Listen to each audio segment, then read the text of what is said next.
Welcome to the You Seem Great podcast. I'm Becca, a former therapist and matchmaker turned date coach. And I'm Talia, a professional matchmaker and founder of a leading matchmaking company.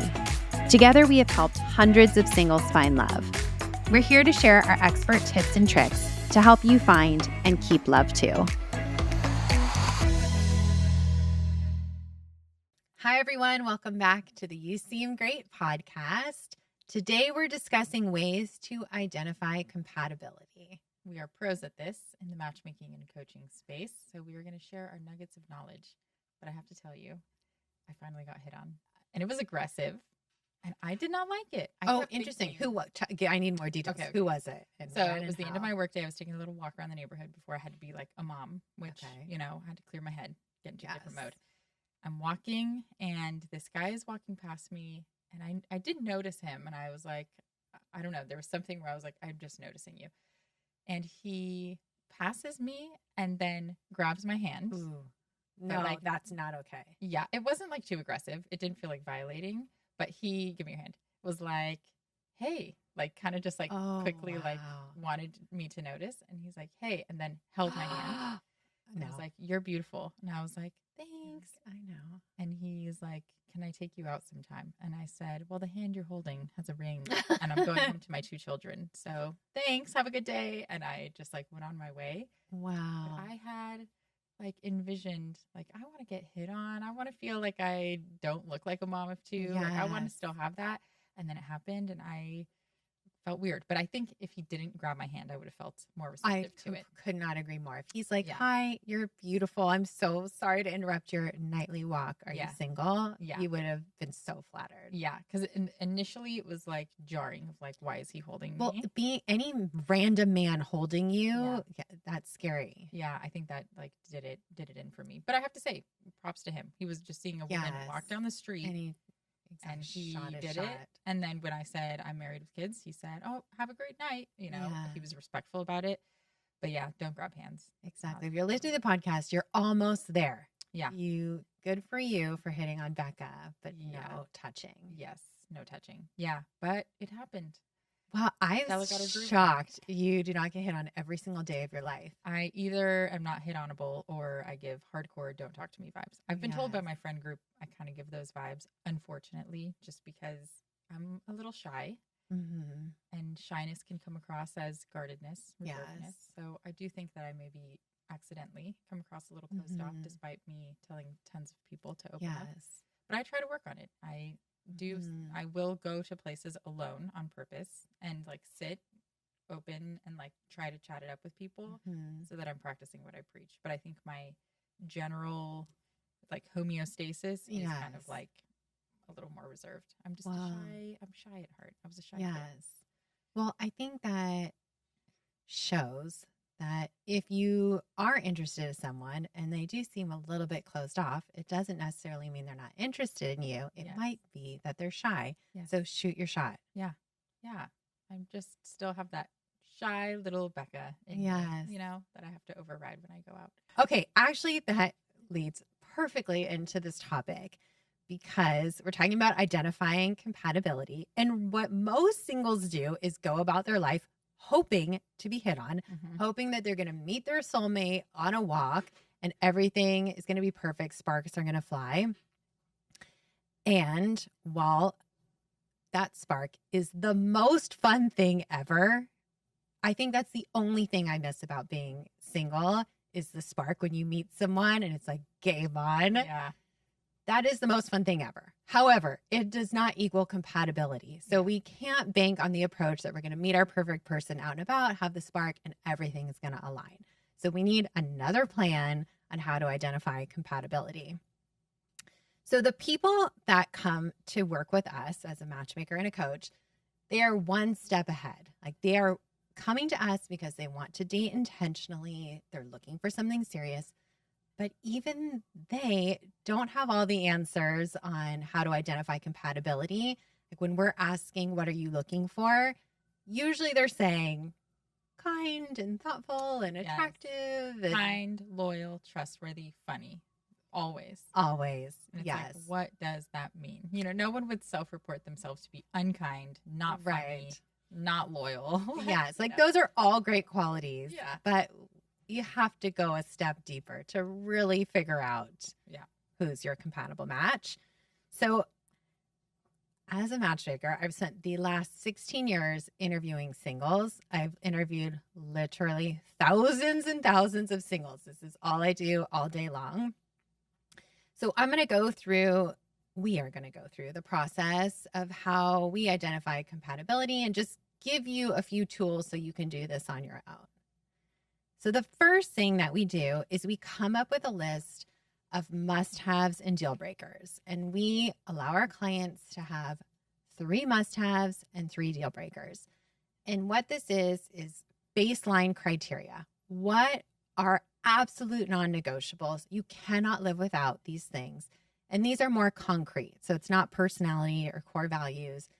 It usually ends up being something like financially stable, Christian, wants kids. Yep.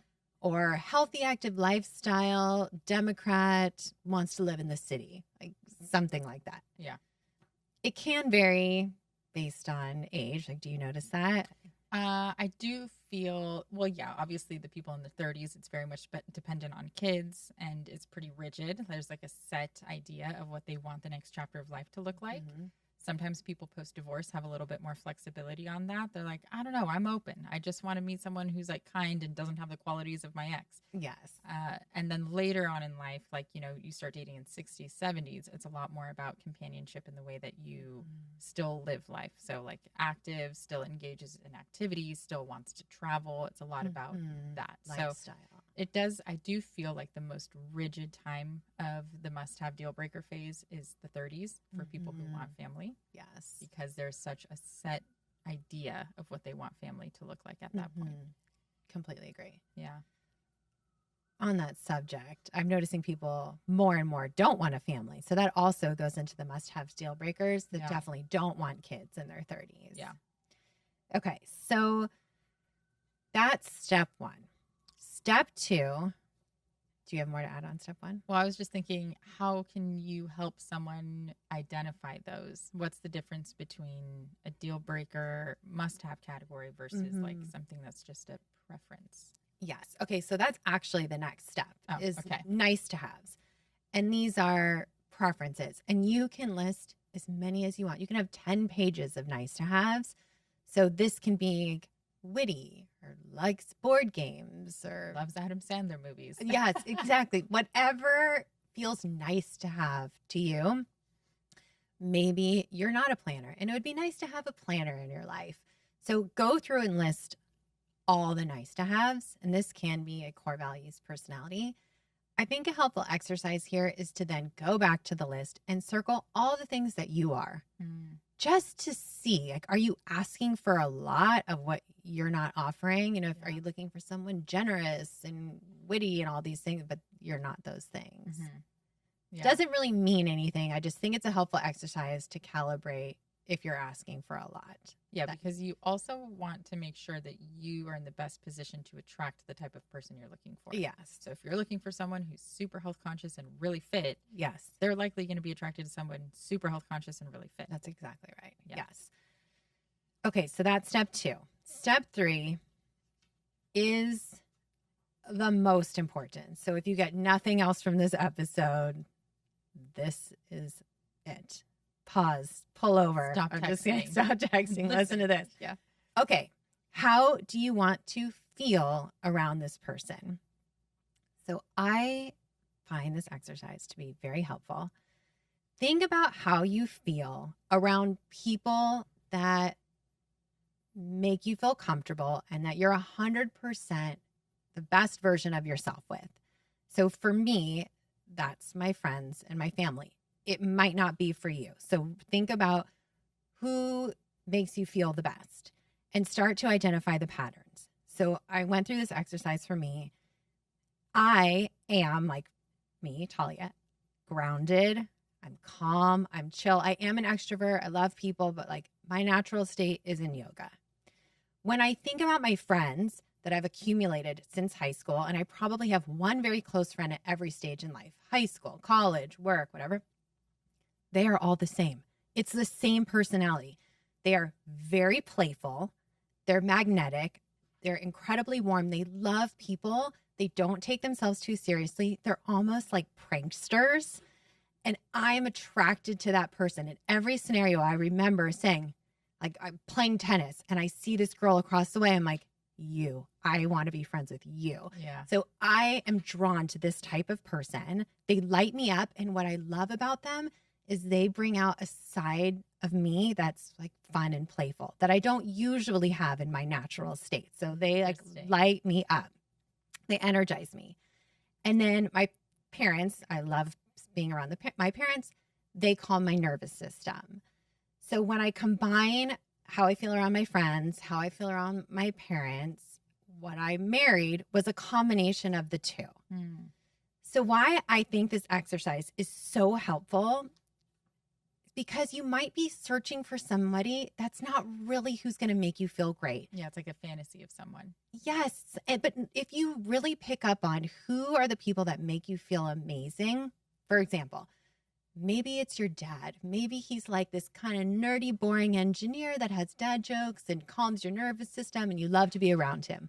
But then you think your perfect guy is this hedge fund, charismatic, life of the party type. And so you're going for somebody that's not really who's going to make you feel great. Yeah.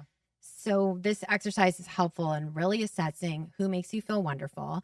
And then you might realize that there are people in your life today that could be potential partners for you, or at least you'll identify that when you're meeting them in real life. Yeah. Yeah, because it's true. We're like little moths to a flame. Like we all have a certain thing that we gravitate towards. Yes. I, in my female relationships, gravitate towards women who are like bosses, who are super confident and who love to make other women feel good. I have a cousin like that I'm very close to. My best friend in the world is like that. She loves to like glam other women and make women feel good. She gets excited when you ask her for like tips or anything. You are like that. I have like very clear women who are like that. And then in my family, my father was so grounded. He was so wise, but he knew his limitations. He would always say, like, I'm not always going to be the smartest person, so I'm going to get the smartest people around me. And my husband is very much that way. My husband is very strong with what he's good at, and then he accepts what he's not good at, and he brings in good people around him. He's very good at bringing people around him. So it is true. You get that combination. Yes. So this is my favorite exercise of them all. Yeah. You can almost throw your list out and just focus on this, the non-negotiables and this. Yeah, it's true. Because when you feel that, you suddenly become more open-minded and flexible with all these things that you thought you had on your list. And we see that in matchmaking all the time. Yes. Where somebody is resistant to even meeting the match because they think, well, he's not XYZ or she's not blah, blah, blah. And then they go on the date and they say, oh my gosh, you nailed it. This person was so pleasant to be around. This was the best date I've ever been on. I feel so comfortable. And the matchmaker, they knew it. They knew it all along. Exactly. Yes. Because as matchmakers, we're getting that 360 view. We're interviewing them. We're seeing how they make us feel, how they're treating us. So we have so much more information. So it's a lot easier for us to find you your person than for you to just look at a list on a dating app and decide if that person's right for you. Yeah. We really need to like get it into our heads that facts do not tell us anything about who a person is at all. Like we are way over indexing on facts about someone, how tall they are, how much money they make, what they do for work, where they grew up, where they went to school. That says nothing about their personality, their characters, their values, nothing. So then how do you know where to stand firm and where to stretch and what you're looking for? Yeah. So this is something I'm constantly exploring with my clients. I will say things that you should stand firm on are ways that you like to live your life that are very important to your value system. So if you are very health conscious, like that's something that exists in your day-to-day life that is measurable, that you can track in somebody else, that even if, you know, they don't have it, but they say they want that, like you're going to have to bet on the fact that they're willing to come up and it's going to be an intrinsic value of theirs, which it might not be. Yes. So something about the way they currently live their day-to-day life. Typically, I am more understanding if you want to be firm on something like that. Historical things like where you were raised, where you went to school, all of those carry so much less weight for me personally, because I've seen that it can go in so many different ways. Yes. But the other part of it is, even within the things that you stand firm on, there should be some flexibility. So like I said, healthy, fit lifestyle. Does that mean you want them to run triathlons like you do? Does it mean that you want them to count their macros? Like, what level of health and fitness are we talking about? And can there be flexibility within that? Like, you just want to make sure that people are investing their energy in similar ways to you. That's really what it comes down to. When I think about the way that I choose to live my day-to-day life, it's very aligned with how my husband lives his day-to-day life. And it always has been. We like to focus on work, but when we unplug from work, we're done. Then we focus on relationships outside of that. Health is there. It's not always at the forefront. I'm not going to not see my friends because I don't want to miss this workout class. He's the same way. We're very relationally oriented with our people. We work out on our own time. You know, we eat for pleasure and for health, you know, like, so we share these things of day-to-day life that matter. So that's really important. One thing I really want to make clear as well, that's important to notice, is so many of our clients come and their preferences are based on what didn't work in their last relationship. So they'll say, my ex-girlfriend didn't do a lot of stuff around the house, so I need someone who does a lot of stuff around the house. Or my ex-boyfriend didn't make enough money and it impacted our relationship, so I need someone who makes more money. Like, they hold on to these facts that they want different in their next relationship. And what I always say is, don't let, like, the fact, you know, you can't just like plug it into a new person and assume it's going to change the entire dynamic. Like, that was a symptom of a deeper dynamic that didn't work. So where's their insecurity around money? Did you guys not know how to talk about finances in a productive way? Like, what was it actually? Or for the man whose girlfriend didn't clean up the house, like, did you feel that there was an inequality in the relationship? Did you feel like it wasn't a true partnership? That is something you can request moving forward. But to hold on to facts and just say, that didn't work, so I want the opposite, it's not going to necessarily change the dynamic itself. So you need to be vetting for compatibility with a person, but also compatibility in a dynamic. Does the dynamic work for me? And a lot of times we can't assess that from resume items, so to speak, in a partner. Also, what usually happens in that scenario is you swing the pendulum completely the other direction. You're trying to course correct. That's not going to work out. And then you end up landing somewhere in the middle. You can't go so extreme based on. And you don't want to eliminate a full pool of people, you know, like, you want to learn from your past experiences, but you don't want to just take it at face value. It's like, what was it about that thing that made me feel unseen, unheard, unloved, unfulfilled in my relationship? Symptom, not a cause. Exactly. I will say I had a session just yesterday with a client who signed to do matchmaking. She had her welcome meeting with the matchmaker where she went through must-haves, deal breakers, nice-to-haves. And like 2 days later, and she had never done that exercise for herself. She was like enlightened by it.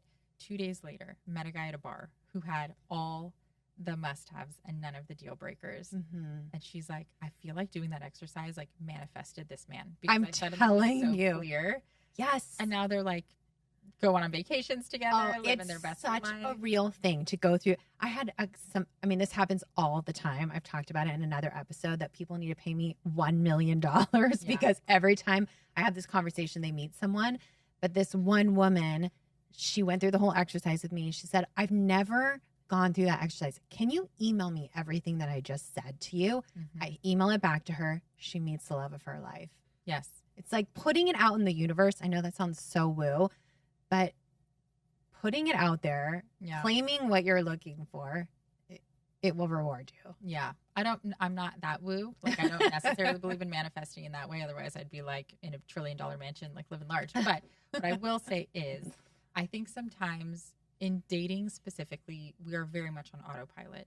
And we just keep trying similar things and hoping for a different outcome because people are different that come into our lives. But the dynamic and the qualities and the traits that we see are the same. And I always say, like, sometimes dating is like buying a car. Like, what you're attracted to is the only thing you're going to notice out on the dating landscape. Like, when you buy a car and you're like, what? Everybody has a Jeep? Like, I thought I was the only one with the Jeep. I never saw it before.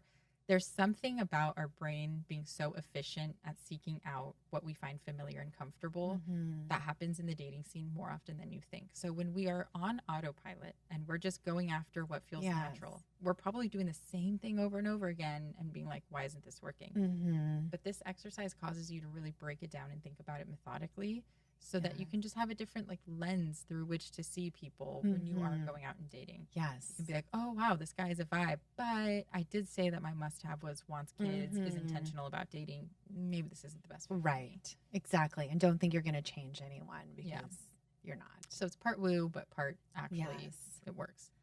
Okay. Well, maybe this will be too woo for you, but I think this last exercise is also really helpful. And that is to close your eyes. You don't have to actually do it. Close your eyes and envision your life 5 years from now with your partner. What does it look like? Yeah. Like, are you running around the house with your kids? Are you traveling the world? But be realistic. Obviously, we all want to have $1 bajillion, live in a mansion. Like, just close your eyes and really think, with this partner, what are you doing? Are you playing board games? Are you with your family? That exercise is also really helpful because I think a lot of people haven't gone through that exercise. So they're looking for this person to get married to, but they're not actually envisioning what their life will look like. Yeah. And this might be too woo, but I swear I manifested this. There have been a couple times in my life where I've gone through this or I've seen something. I'm like, that I really want that. And it happened. And the 2 times they're straight from movies. One is getting a new house and with no furniture, like sitting on the ground and eating Chinese food, like in every movie. There's so that. Cute. Yeah. And then the other one, I've only seen this movie once, but it really struck a chord and I kept envisioning it. I think the movie's called Stepmom. And it was either Susan Sarandon or Julia Roberts, one of them, put on a record, Ain't No Mountain High Enough, and grabbed like spatulas. And she was singing with their 2 kids to this song. I was like, I want that. Yeah. So now every time with my 2 kids, that song comes on, I'm like, I manifested that. That's from nice. the movie. Yeah. I get that. Is that I too mean, woo I just for think you? it's not like too woo, but yeah, I think like there are certain moments in my life where I'm like, this is a movie moment. Like that's how I will interpret it. I'll be like, this is a movie moment. I remember after having my daughter, I had this very clear vision. Like, this is the happiest I will ever be in my life. Like, everything is perfect. This is it. Not to say I'm not going to be happy in the future, not to say never, but like, I can feel that this is the time I'll go back to. And I knew it in the moment. It's very special. But I do think the envisioning is helpful, again, not from a woo perspective, but because it takes you further than the spark. Yes. And when we're dating and we're burnt out, we are craving the spark. Yes. So much so that we forget the bigger picture. That's exactly it. Like, dating on the apps and what most people do is short-term compatibility, but really this exercise is long-term compatibility. 20 years from now, how do you want to feel? Yeah. It's a difference between winning a sprint versus running a marathon. Yes. Like, you're looking at the finish line. You know there's a long road ahead. You know that it's not going to feel instantly gratifying, but you can see the bigger picture and you're willing to work for it versus the up and down intensity of, I'm going on a date, there's no spark. I'm going on a date, there's no spark. Yes. You know? There was a client that I had and he kept saying, I want my rocking chair girl. Like, when we're in our 70s and we're sitting in the rocking chairs, we're just so content to be with each other. And that's it. It's just when men are ready, they're so sweet. Oh my God. The things that they say to us, like, women wouldn't believe us. Single women wouldn't believe us. But when a man is ready, he is so pure and kind and thoughtful. Like, that is such a kind thing for a man. It's so kind. I know. Well, shout out to matchmaking and coaching, because the men that are coming to us, they're thinking through these exercises. They have a growth mindset. And so I think also we get to see like the most amazing men in this job that are dating intentionally. And I recognize not all men are like that, but the ones we're working with are gems. Yeah. I'd like to thank us for being us. Yes. Healing the world. We'd like to accept this award on behalf of all of our clients. Anyways, I hope that these exercises help you. I truly believe they will. Like, take the few minutes to journal and jot down, and especially consider how you want to feel. Yeah, for sure. Do that vision. Get wooey. Yeah, you can even do a vision board if you want. Touch too far. You won't be doing that if you're my client, but that's okay. That's okay. That's your thing. That's your thing. We don't have to do a vision make a little board. collage. I don't know, but not my style. But definitely think through tangibly and not fact-based, but trait-based in day-to-day habits, in energy and how you want to feel. Like, those are the things that are going to matter, not the facts of who this person is or what their history is. Yes, exactly. Yeah. Okay. All right. Hopefully this is helpful. Keep us posted. Go find your person. Invite us to your weddings. And then pay us $1 million. Every time I say that, do you notice that I say 1 million? Yes. Instead of $1 billion? Yeah. I think it's from Austin Powers. Okay. We will wrap up this episode on that before I get any more cringe. And you can find us at You Seem Great Podcast on social media. Bye. Bye. Thank you for joining today's episode of You Seem Great. You can find specifics of the episode in our show notes. Want more? Follow us at You Seem Great Podcast on social media. Dating is hard. We're here to help.